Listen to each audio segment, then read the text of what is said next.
ఈసారి 11 సీట్లు ఇంక్రీజ్ అయినాయి. అది ఎలా ఉందంటే కేటగిరీ 19లో ఎస్సీ 33, ఎస్టీ 8, బీసీ 48, టోటల్ 8 అనేది. ఈసారి 33 ఎస్సీ, 8 ఎస్టీ, 59 బీసీ, టోటల్ 100 అయినాయి. అంటే 11 సీట్స్ ఇంక్రీజ్ చేశారు ఉంది. అలాగే ఉమెన్లో కూడా ఉమెన్ అప్పుడు 19 ఇస్తే ఇప్పుడు 24 ఇచ్చాం. మైనారిటీస్లో అప్పుడు 5 ఇస్తే ఇప్పుడు 7 ఇచ్చాం.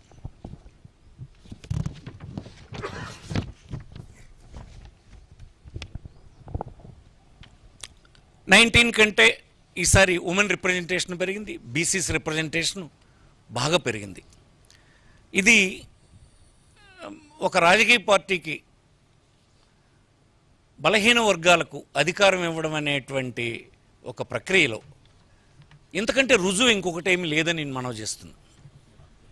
ఏదో కారణం పెట్టి తప్పించి రాజ్యాధికారానికి రానివ్వకుండా చేసే ఇతర రాజకీయ పార్టీలకి వైఎస్ఆర్ కాంగ్రెస్ పార్టీకి ఉన్నటువంటి వ్యత్యాసం ఇదని ఈ దేశంలోని పౌరులు, ఈ రాష్ట్రంలోని పౌరులు ముఖ్యంగా అర్థం చేసుకోవాలని ఈ సందర్భంగా నేను మనవి చేస్తున్నాను. ఈసారి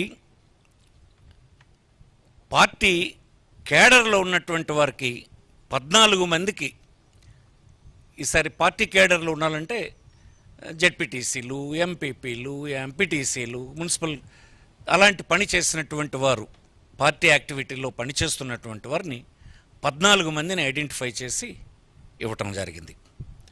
అలాగనే ఎంపీ ఎమ్మెల్యేలో 153 క్యాండిడేట్స్